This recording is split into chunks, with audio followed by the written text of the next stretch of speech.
خراب نہیں تھی۔ ایسا ہر رات ہوتا تھا۔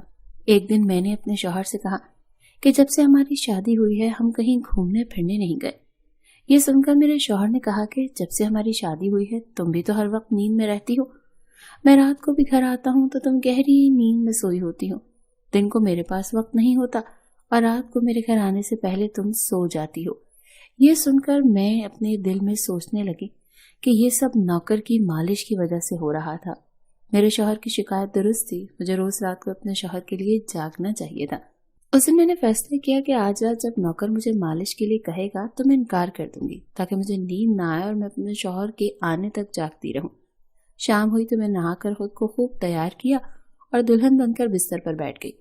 نوکر میرے کمرے میں آیا تو اس نے مجھ سے مالش کے لیے پوچھا، مگر میں نے صاف انکار کر دیا۔ میری بات سن کر وہ بجھ سا گیا اور واپس چلا گیا۔ کچھ دیر بعد نوکر میرے کمرے میں آیا تو اس کے ہاتھ میں دودھ کا گلاس تھا۔ میں نے کھانا نہیں کھایا تھا اسی لیے فوراً دودھ پی لیا اور اپنے شوہر کا انتظار کرنے لگی، مگر مجھے نیند آ گئی اور میں سو گئی۔ صبح جب میں جاگی تو نوکر فوراً میرے کمرے میں آ کہنے لگا، مالکن آپ کے لیے ناشتہ لے کر آؤں؟ یہ سن کر میں نے اپنے شوہر کے بستر کی طرف دیکھا، وہ خالی تھا۔ یہ دیکھ کر نوکر کہنے لگا، مالک کو ضروری کام تھا، وہ تو ناشتہ کر کے چلے گئے ہیں۔ یہ سن کر میرا موڈ خراب ہو گیا۔ میں رات بھر اس کا انتظار کرتی رہی مگر وہ صبح ہوتے ہی آفس چلا گیا۔ میں نے نوکر سے کہا کہ میرے لیے چائے لے آؤ۔ نوکر کمرے سے باہر نکل آیا۔ تبھی میں نے اپنے جسم کی طرف دیکھا تو چونک گئی۔ رات کو میں نے دلہن کا لباس پہنا ہوا تھا مگر اب میرے جسم پر اور کپڑے تھے، مگر میں نے اب بھی زیور پہنا ہوا تھا۔ میرا سر بھاری ہونے لگا۔ مجھے یہ سوچ کر چکر آنے لگے کہ رات کو میرے ساتھ کیا ہوا تھا اور میرے کمرے میں کون تھا اور اس نے میرے ساتھ کیا کیا تھا، مگر مجھے کچھ یاد نہ آیا۔ میرا دل گھبرانے لگا اور میں نے اپنا سر پکڑ لیا۔ میرا پورا جسم درد کر رہا تھا، اسی لیے نوکر چائے لے کر آیا تو میں نے اس سے کہا کہ میرا جسم دبا دو۔ یہ سن کر بستر پر آ گیا اور مجھے دبانے لگا۔ اس دن میں دیر تک بستر پر پڑی رہی۔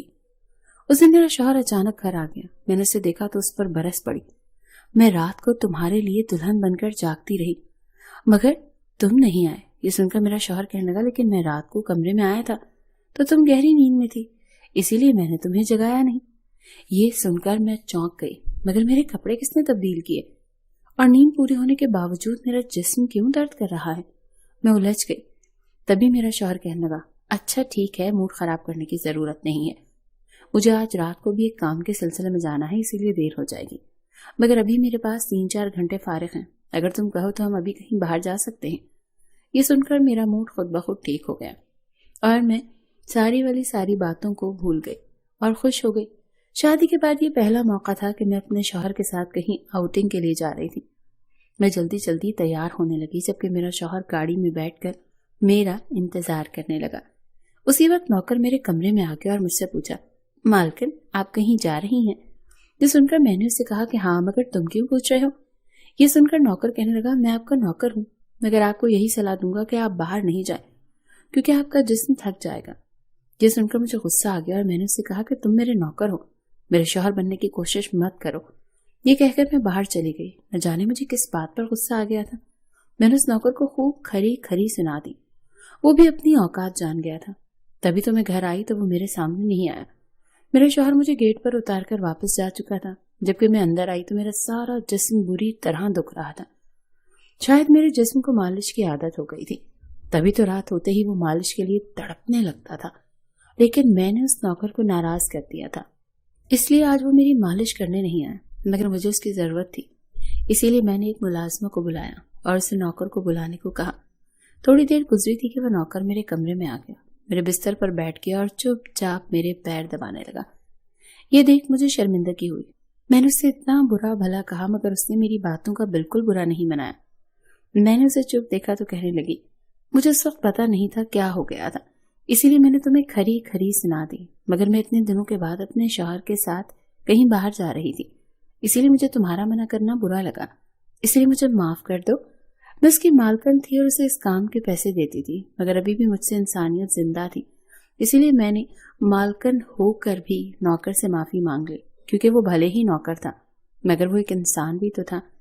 میری بات سن کر وہ نوکر کہنے لگا، میں آپ کا نوکر ہوں، اس کام کے لیے میں آپ سے تنخواہ لیتا ہوں، اسی لیے میں آپ کو حق ہے کہ آپ جو چاہیں مجھے کہہ دیں۔ یہ سن کر میں چپ ہو گئی۔ مگر میں نے سوچ لیا تھا کہ آئندہ اس سے ایسا کچھ بھی نہیں کہوں گی۔ وہ اس رات دیر تک میری مالش کرتا رہا، پھر مجھے نیند آ گئی۔ مجھے نہیں پتا کہ نوکر میرے کمرے سے کب نکلا اور کب میرا شوہر گھر آیا۔ میں صبح جاگی تو میرا شوہر باتھ روم میں تھا اور باہر جانے کے لیے تیار ہو رہا تھا۔ میں اسے حیرانی سے دیکھنے لگی۔ پتہ نہیں آج کل مجھے کیا ہوتا جا رہا تھا۔ نوکر کی مالش سے مجھے اتنی گہری نیند آتی تھی کہ مجھے کسی بات کا ہوش ہی نہیں رہتا تھا۔ مجھے اس بات کا بھی پتہ نہیں چلتا تھا کہ میرا شوہر کب کمرے میں آتا ہے۔ میں سوچنے لگی کہ اس نوکر کی مالش میں ایسا کیا جادو تھا کہ وہ میرے شوہر کے آنے سے پہلے میری مالش کرتا تو میں اچانک گہری نیند میں سو جاتی تھی۔ صبح جب میں اٹھتی تو میرا سر بھاری محسوس ہوتا اور میں چلنے پھرنے کے قابل نہیں رہتی۔ مگر یہ بات میں نے اپنے شوہر کو نہیں بتائی کیونکہ میں نہیں چاہتی تھی کہ یہ بات میرے شوہر کو پتہ چلے۔ میں اس نوکر سے مساج بھی کرواتی تھی۔ ایک دن میرا شوہر دن کے وقت بھی گھر پر رہا۔ میں نے نوکر سے گھر کے سارے کام کروا اور اپنے کمرے میں نہیں آنے دیا۔ نوکر بھی گھر کے سارے کام کرتا رہا اور مساج والی بات کسی کے سامنے اپنے منہ سے نہیں نکالی۔ میں بھی یہی چاہتی تھی کہ یہ بات کسی کو پتہ نہ چلے۔ اس دوران جب میرا شوہر گھر سے باہر جاتا تھا میں اس نوکر کو کمرے میں بلا لیتی تھی۔ مگر ایک دن میرا شوہر اچانک ہی گھر آ گیا اور میں کمرے میں تھی۔ یہ سن کر میں بہت گھبرا گئی اور سوچا کہ شوہر کے آنے سے پہلے نوکر کو بھگا دوں۔ مگر یہ نوکر بھی بڑا سمجھدار تھا۔ میرے شوہر کے آنے سے پہلے دوسرے کام پر لگ گیا اور میرے شوہر کو کچھ پتہ نہیں چلا۔ میں مساج گھر کی نوکرانیوں سے بھی کروا سکتی تھی مگر اس نوکر کے ہاتھ میں کیا جادو تھا کہ میں اسے ہر روز اپنے کمرے میں بلا لیا کرتی تھی۔ مجھے پتہ نہیں کیا ہوتا جا رہا تھا۔ جس رات میں نوکر سے مساج نہیں کرواتی تھی اس رات میرے پورے جسم میں درد ہو جاتا تھا۔ صبح میں جاگتی تھی تو میرا سر بھاری ہو جاتا تھا اور مجھے تھکن ہو جاتی تھی۔ ایک رات میں نے نوکر سے مالش کروائی اور گہری نیند سو گئی۔ صبح میری آنکھ کھلی تو پھر سے میرے کپڑے چینج ہو چکے تھے۔ یہ کیا ماجرا تھا؟ ایسا کون کرتا تھا؟ کیا میرے شوہر میرے ساتھ ایسا کر رہا تھا؟ میں سوچ میں پڑ گئی اور میں آئینے کے سامنے آئی تو چونک گئی۔ میرے پورے جسم پر سرخ نشانات پڑ گئے تھے۔ یہ کیسے نشان تھے؟ میں اپنے جسم پر ہاتھ پھیرنے لگی۔ میں جیسے ان نشانات کو مٹانا چاہتی تھی مگر ایسا نہ ہوا۔ اگلے دن پھر میں نے اپنے جسم کو دیکھا۔ یہ نشانات ختم ہونے کے بجائے پھیلنے لگے تھے۔ میں گھبرا گئی۔ تبھی میرے کمرے میں نوکر آ گیا اور اس نے مجھ سے مالش کا کہا۔ میں اسے یہ نشانات چھپانا چاہتی تھی، اسی لیے اس سے کہا کہ آج تم صرف میرے پیر دبا دو۔ اس نے مجھ سے کچھ نہیں پوچھا مگر میں اندر ہی اندر ڈر گئی تھی۔ کسی دن میرے شوہر نے یہ نشانات دیکھ لیے تو میں اسے کیا جواب دوں گی؟ میں یہ سوچ سوچ کر تھک چکی تھی، اسی لیے میں نے تکیے پر سر رکھ دیا۔ نوکر میرا مساج کرنے لگا۔ میری آنکھیں نیند سے بند ہونے لگی۔ تبھی مجھے نوکر نے مجھ سے ایسی بات کہہ دی جسے سن کر میرے ہوش اڑ گئے۔ اس نے مجھ سے کہا، مالکن آپ مجھے بہت اچھی لگتی ہیں۔ میری آنکھیں بوجھل ہونے لگی۔ مجھے اس کی بات سمجھ نہیں آئی اور پھر میں گہری نیند سو گئی۔ صبح میری آنکھ کھلی تو میرا شوہر ابھی بستر میں لیٹا ہوا تھا۔ میرا سر بھاری ہو رہا تھا اور جسم درد سے ٹوٹ رہا تھا، مگر اس کے باوجود میں اپنے شوہر کے قریب آئی اور اسے دھیرے سے نشانات کے بارے میں بتا دیا۔ میں نے سوچا کہ یہ نشانات بڑھ رہے ہیں، اسی لیے مجھے یہ بات اپنے شوہر کو بتا دینی چاہیے۔ یہ سن کر میرے شوہر نے میرے جسم سے کپڑا ہٹایا تو وہ اچھل پڑا۔ وہ مجھ سے دور ہو گیا اور کہنے لگا، تم نے مجھے دھوکہ دیا ہے، بے وفائی کی ہے اور تمہیں اس کی سزا ملی ہے۔ یہ کوئی بیماری نہیں بلکہ تمہارے گناہ ہے۔ مجھ میں کیا کمی تھی جو تم نے دوسرا مرد تلاش کر لیا؟ میں کام میں مصروف تھا، مر تو نہیں گیا تھا کہ تم نے ایک اور چکر چلا لیا۔ یہ سن کر میں ہکا بکا رہ گئی۔ میں نے اس سے کہا، یہ آپ کیسی باتیں کر رہے ہیں؟ میں بے قصور ہوں۔ مگر میرا شوہر ہنسنے لگا اور کہا کہ یہ نشانات بتا رہے ہیں کہ تم گنہگار ہو، اسی لیے میرے گھر سے نکل جاؤ، میں تمہیں طلاق کے کاغذات بھیج دوں گا۔ اس نے مجھے دھکے مار کر نکال دیا۔ میں روتے ہوئے اپنے والدین کے گھر آئی اور انہیں اپنی بے گناہی کا یقین دلایا۔ وہ میرے اپنے تھے، اسی لیے انہوں نے اعتبار کر لیا۔ انہوں نے کہا کہ وہ میرے شوہر سے بات کرنے جائیں گے، مگر ان کے جانے سے پہلے ہی طلاق کے کاغذات آ گئے اور میری ہنستی مسکراتی زندگی اجڑ گئی۔ میں اس کا ذمہ دار کسے ٹھہراتی؟ کوئی بھی تو نہیں تھا۔ میں کئی دن تک روتی رہی اور میں نے بستر پکڑ لیا۔ مجھے ایسا لگنے لگا جیسے میں مرنے والی ہوں۔ ایک دن میری امی میرے کمرے میں آئی اور کہنے لگی کہ تم سے کوئی ملنے آیا ہے۔ میں بھاگ کر گئی کہ شاید میرا شوہر آیا ہے، اسے میری بے گناہی کا احساس ہو گیا ہو۔ مگر وہاں میرا شوہر نہیں تھا بلکہ وہی نوکر تھا جو اس کے گھر کام کرتا تھا۔ میں نے اس سے آنے کی وجہ پوچھی تو کہنے لگا، میں آپ کے ان نشانات کے بارے میں جان گیا تھا۔ یہ سن کر میں چونک گئی، اور یہ بھی کہ یہ کیوں ہوئے تھے۔ یہ سن کر میں کھڑی ہو گئی اور اس کی شرٹ کا بٹن ایک جھٹکے سے کھول دیا۔ مجھے اب سمجھ آیا کہ میرے شوہر نے مجھ پر اتنے گندے الزامات کیوں لگائے تھے۔ یہ دیکھ کر میں نے نوکر کے سینے پر مکے مارنے شروع کر دیے۔ یہ میرے جسم پر کیسے آ گئے؟ تم نے مساج کے بہانے میرے ساتھ کیا کیا تھا؟ مجھے سچ سچ بتاؤ۔ یہ سن کر نوکر نے میرے دونوں ہاتھ پکڑ لیے اور کہنے لگا، میرا نام علی رحمان ہے اور میں تمہارے ساتھ یونیورسٹی میں پڑھتا تھا، مگر مجھے تم سے پیار ہو گیا۔ میں بھی ڈاکٹر بننا چاہتا تھا اور میں نے سوچا تھا کہ جب ہم دونوں ڈاکٹر بن جائیں گے تو میں تمہارے باپ سے تمہارا ہاتھ مانگ لوں گا، مگر ایک دن تمہاری سہیلی کی زبانی مجھے معلوم ہو کہ تمہاری ماں تمہاری شادی جلدی کرنا چاہتی ہے، اس لیے میں نے ڈر کر تمہارے گھر رشتہ بھیج دیا، مگر تمہارے باپ نے انکار کر دیا اور کہا کہ میں اپنی بیٹی کی شادی تب کروں گا جب وہ ڈاکٹر بن جائے گی۔ اس لیے میں پرسکون ہو کر اپنی پڑھائی کرنے لگا۔